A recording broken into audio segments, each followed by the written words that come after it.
אזהרה, גם אם אתם חושבים שאתם אוהבים בנות ים או סדרות עם בנות ים, אם אתם ילדים קטנטנים, לא כדאי לכם לראות את הסרטון הזה, כי היא קיימת פה אהבה שיותר למבוגרים ולא לכם. אז עופו מפה.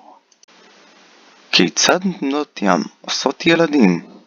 אני די סבור ששאלתם את עצמכם זאת מתישהו, ואם לא, לא אכפת לי. כי אני בכל מקרה אנמק כעת כיצד הן עושות זאת. קודם כל, בואו נחשוב רגע מהי בת ים. יצור אנושי בחלק העליון של הגוף, ויצור תת-ימי, במילים אחרות דג, בחלק התחתון. עם זאת, בנות ים יכולות לדרוך על יבשה, לכן יש להן חלק תחתון אנושי גם. לכן זה מביא אותנו לחלק הראשון בשאלה. האם הן נמצאות בהיריון או מטילות ביצים? התשובה היא מטילות ביצים. הסבר זה הוא די פשוט. במקרה בבנות ים צריכות לעשות יחסי מין עם הגבר, הן כבר נהיות רטובות ונהפכות לצורת בנות ים שלהן. לכן בכל מצב הן צריכות להטיל ביצים. כאשר הן נמצאות על היבשה, הן ירגישו מתי יצטרכו להטיל ביצים, ויוכלו לעשות זאת רק כאשר הן במים. אבל מי אמר שבנות ים עושות או יכולות לעשות יחסי מין בשביל לעשות ילדים?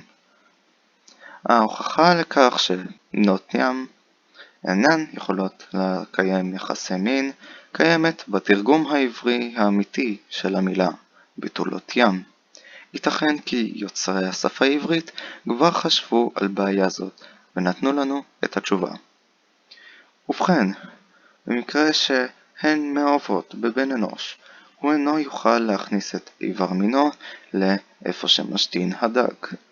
אם כך, איך הזכר מסוגל להרבות את זירו עם בת ים? התשובה לכך היא די פשוטה.